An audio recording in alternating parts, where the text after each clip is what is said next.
Don't be too impressed, he has to say that. Mostly those were his cases.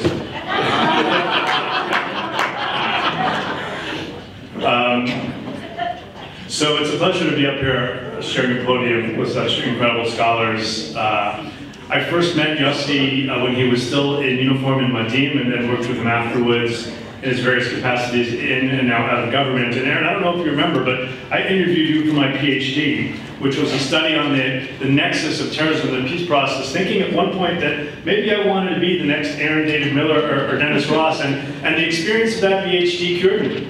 I laid down long enough, and I stayed there till I felt better and got up. Let's talk about something less depressing, like terrorism. I will say this, however, that we're here to think about what it's like 100 years on. Imagine if people 100 years ago could have been in a position, as they were thinking about maybe having a Jewish state, to be in a position to have a conference like this, where you could talk about how successful it has been, and even with all the challenges, all that it faces, what a great future it has ahead of it. And as I think about that, what I'd like people to think about me 100 years hence is Matt Levitt, when Richard Heidman asked him to do something, he stood up and did it. That would be enough for me. It's an amazing conference you and your colleagues have put together, and thank you very much. Richard asked me to talk about Israel's changing counterterrorism challenges. And like Yossi, I'm going to give you some good news and some bad news. If you want the whole thing in one word, it's good. If you want it in two, not good. Let's start with some of the good. We'll get to some of the not good. I'll bring you back to good. I won't depress you by the time I leave.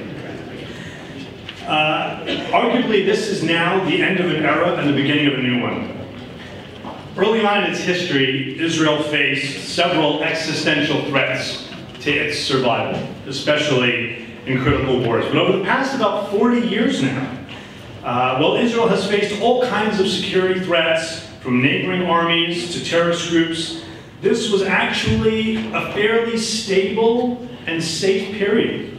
The reason is that Israel faced fairly weak and divided enemies. Israel suffered relatively low casualty rates and enjoyed one-sided, decisive battlefield victories. Now, don't get me wrong. Terrorism has taken a significant toll on Israel and on Israeli society, but this was, over the past 4 years, not an existential threat. A painful one, a daily one, but not an existential one. Several factors have combined now, I would argue, to change all that. Enemies now have the ability, Israel's enemies now have the ability to threaten the Israeli home front and Israeli infrastructure in ways they didn't before. Think about the nature of the missile threat, which includes both long range and many other medium and short range, and things that aren't even missiles but are rockets, but now in the numbers are in the many thousands. Hezbollah alone, easily upwards of 120,000 if you want to be conservative, projectiles that it can fire at Israel. And while Israel has the most sophisticated three-tier counter-rocket, counter-missile system developed on the face of the earth, as Americans we should be proud of the joint Israeli-American innovation, the fact is that it can be overwhelmed in numbers.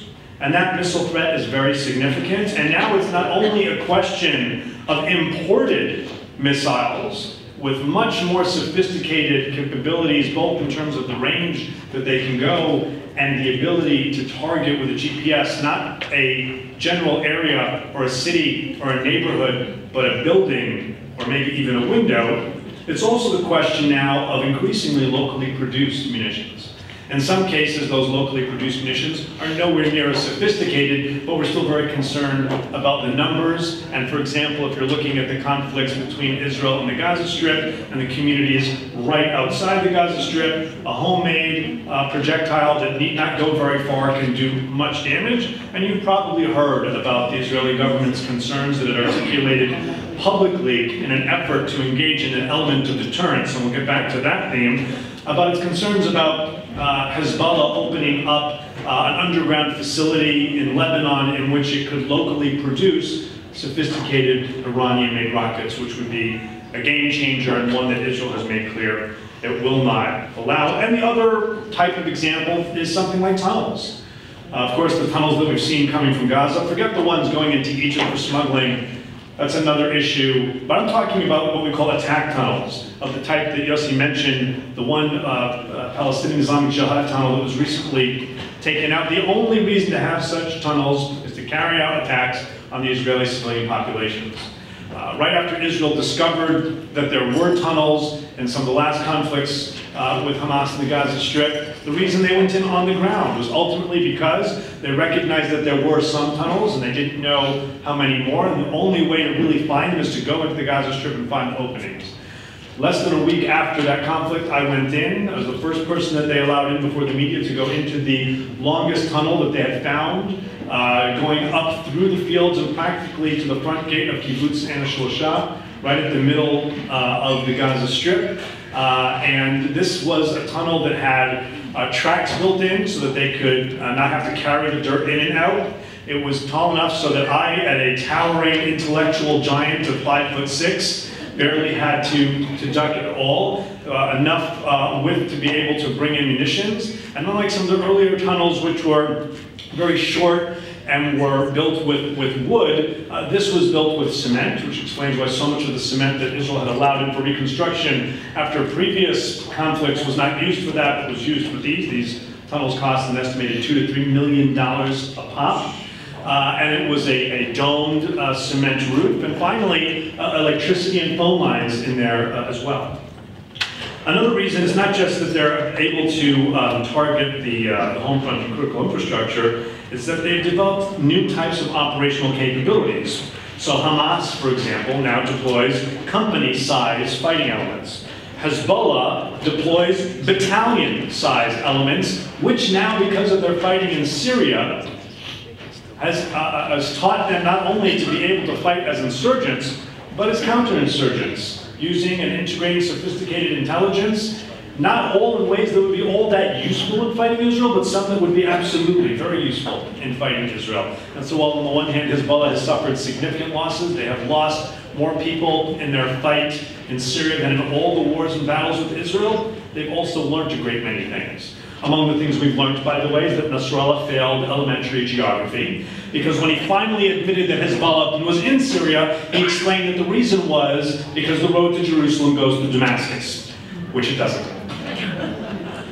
Both groups, Hamas and Hezbollah, have the capability to go on the offensive, and they're more comfortable fighting than they have in Jordan, which may not have a warm and fuzzy pro-Zionist relationship people to people, but country to country, military to military, intel to intel works very, very closely. Jordan is not as stable as it has been in the past, and I personally worry significantly about the stability of Egypt. And you need to remember that if you put the population of Egypt on one side of the scales and the entire Middle East on the other side of the scales, Egypt's heavier in terms of population. And that would be a severe blow to Israel's security should that become a problem in the future. As a result, Israel can no longer simply fight wars of attrition. In the past, Israel's military superiority meant that it could let fighting go on for a period of time, even if it didn't need a decisive victory over its weaker enemies. And from time to time, it would have to go out, as Israelis would put it, they'd have to mow the lawn, they'd have to mow the grass, but they could factor that into their strategic thinking. That won't work today. In the future, and for the first time really maybe since 1973, Israel could and very likely will find itself facing a combined coalition of Arab or Muslim, if you include Iran, and the Shia militias, who are Muslims but not Arabs, a coalition of enemy forces on multiple fronts. These could include the likes of Hamas and Palestinian Islamic Jihad and other Palestinian terrorist elements that we've known about for a long time, Hezbollah, but also now the Shia militia groups that have been coming from all over the world and fighting in Iraq and Syria, primarily Lebanese and Iraqi, but not only. Hezbollah and Iran are building up a Syrian Hezbollah. You have Shia fighters now from Pakistan and from Afghanistan, and from the Gulf states, from Africa. We've even had a very, very small number of cases of Shia from the United States who've tried to go and fight with Hezbollah abroad. And it's only a matter of time because before those types of groups, which have already announced an intention to pose a threat to Israel across the Golan Heights, try to do so. Not to mention the Al-Qaeda's, the Islamic States, the Jabhat al-Nusras, which is Al-Qaeda in Syria as well. These could operate together, or more likely in a coordinated fashion, posing threats to Israel from multiple directions at the same time. In the future, a multi-front battlefield scenario is very likely. And if you think about the fact that it wasn't this way, even in the past few conflicts in the Gaza Strip, it tells you something. And you may be thinking to yourselves, no, Matt's wrong. I remember in some of those conflicts, there were a small number of rockets fired at Israel from the north. And you're right, from PFLP-GC, and they were not much of a threat. But Hezbollah, for example, was deterred. And whether that will continue to be the case is a very interesting question. Israel today finds itself thinking differently about the future of warfare. They must have more decisive capabilities. There's a question about how you use the power you have. And it's amazing to me how few people appreciate the extreme lengths that Israel goes to try and minimize civilian casualty on the other side. And even as I was in the taxi cab over here today to a conference talking about the Balfour Declaration, I was reading about a report from the Oxford Internet Institute and City University in London, which was looking at the Russian bots, these fake accounts, and what they were tweeting during the day of the Brexit vote. What type of language would get people in England excited and angry about Brexit? And apparently, the most active account over Brexit was a London-based account, Israel bombs babies. That's what got people's attention. It's amazing to me how few people appreciate the extreme lengths that the Israel Defense Forces goes to, not just to minimize its own casualties, but to minimize the casualties of the other. And they're thinking, what is the price they're willing to pay? The average daily fatalities in the Six-Day War on the Israeli side, military, 130. The Yom Kippur War, 112. The Second Lebanon War, 3.6. The last Gaza operation, 1.2. That trend is going to reverse itself very, very sharply. The next battles will certainly involve higher levels, not only of military fatalities, but of civilian fatalities. When you were talking about a rocket threat of the type that the world somehow expects Israel to just live with coming from the north, over 120,000 rockets. And so what the Israelis are investing in now, wisely, is new kinds of training, new kinds of intelligence to expose an invisible enemy, fusion efforts to weave together traditional signals intelligence, SIGINT, with tactical drone SIGINT and other coverage, for example. Our enemies must be unaware of what we know and how we know it, but we need to be able to gather more intelligence. There's a need for more accurate weapons, for robotics, for cyber capabilities, and as it happens, and maybe you shouldn't be surprised, Israel is at the forefront of all of those and many more critical fronts in the technology area. The critical goal at the end of the day, when you ask any Israeli security or military or intelligence or even policy official, is to prevent the enemy from being able to target Israeli civilian population, even as they know there is no such thing as 100% success. In the next war, and it's a matter of time, Hezbollah does not collect these rockets to use them as paperweights. There will be rockets, some will get through, and there will be more civilian casualties. But Israel will do everything in its power to minimize those. And they'll do that through technology, they'll do it through deterrence. If you think about Hezbollah's declaration of a divine victory over Israel in the 2006 war, winning by not being entirely crushed, it's a wonderful way to think about things. If I go through life like that, I'm the most successful guy in the world. The fact is, there's one way where Israel was very, very successful.